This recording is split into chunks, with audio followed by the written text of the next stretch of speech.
They do say that a picture tells 1,000 words, and I think this picture speaks a lot to modern Britain, how some of the people that live here have completely lost their minds in many respects.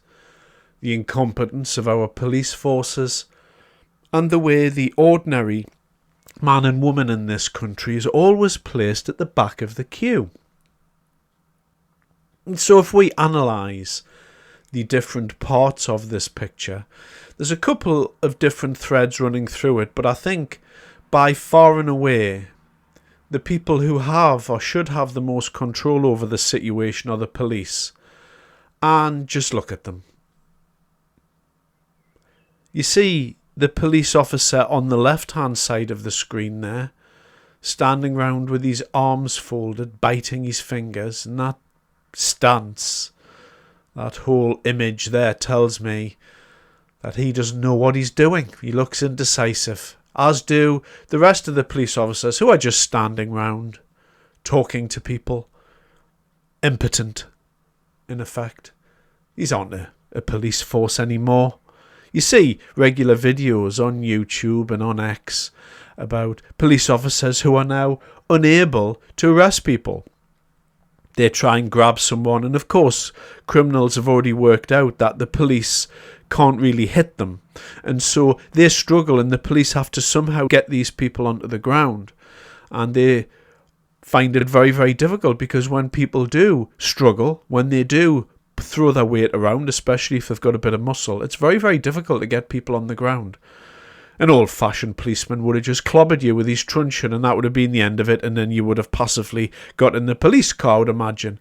But they don't do that anymore. They're very careful not to be sued. But of course, in doing that, it means that they can't arrest people how they used to, and criminals have cottoned onto that. And this is just another facet of how the police approach policing. Like Toy Town policing, I would put it. This isn't strength. This isn't law and order. This is chaos. And then, of course, you look at the people queuing up behind this rabble of narcissistic lunatics. So you've got the buses queued up. No doubt there's many people on those buses. One does say not in service, but there are ones behind.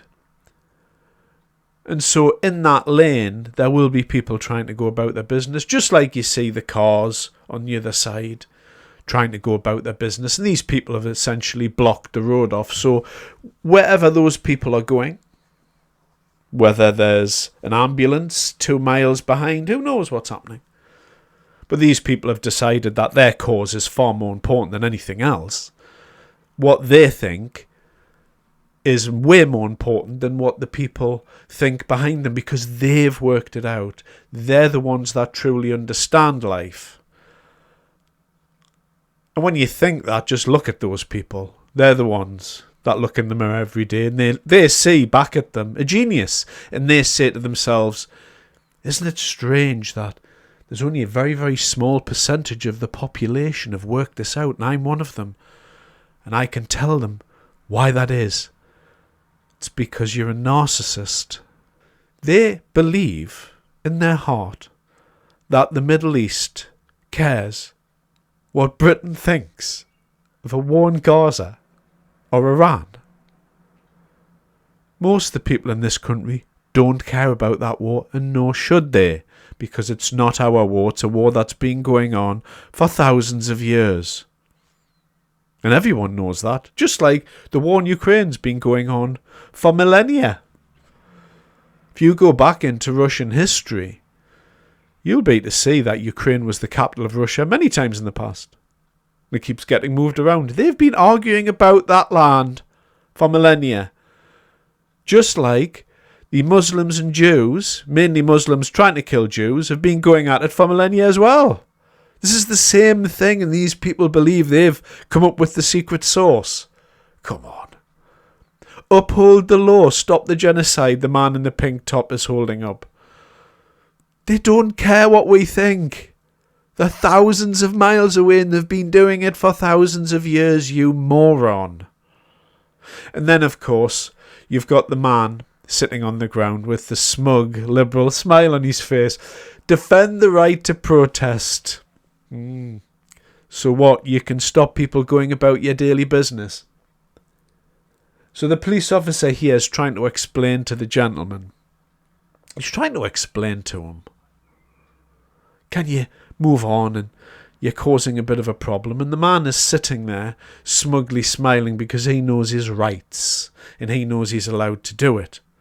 Well, I would like to live in a country where a police officer comes up and asks him to move and then doesn't wait for a response, grabs him by his beard and drags him bodily across the road, slams him into the side of the curb, arrests him, and the man finds himself in court the next day for disrupting the whole of the capital.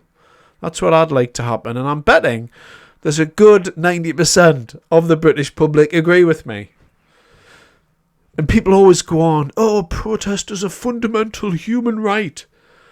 Well, I've never been on a protest because protests don't do anything.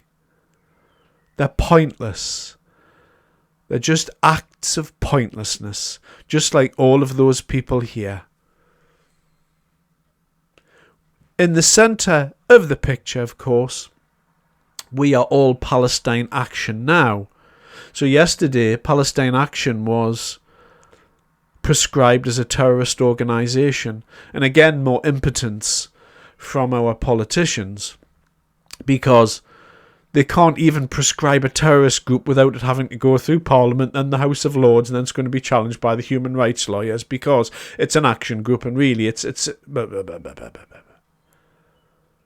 This is the state we've got ourselves into. There are people in this country who broke in to a military installation and caused millions of pounds worth of damage, put it on the internet, and now they're standing in the middle of our capital asking people to join their group, and the government can't even get the police to remove them from the street. So we've got a prescribed terrorist group recruiting in the middle of our capital while they stop traffic going about their daily lives. Look at that.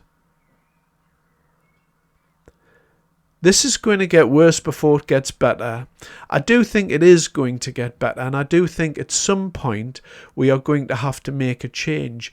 But I also think before people make a change, we're going to have to hit rock bottom first, as with most things.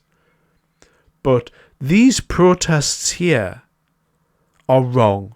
Everybody knows they're wrong, and the fact that the authorities can't get rid of them is just another aspect of modern Britain in the 2020s. But it's not going to last forever because people are getting sick and tired of these morons. Thanks very much for your time.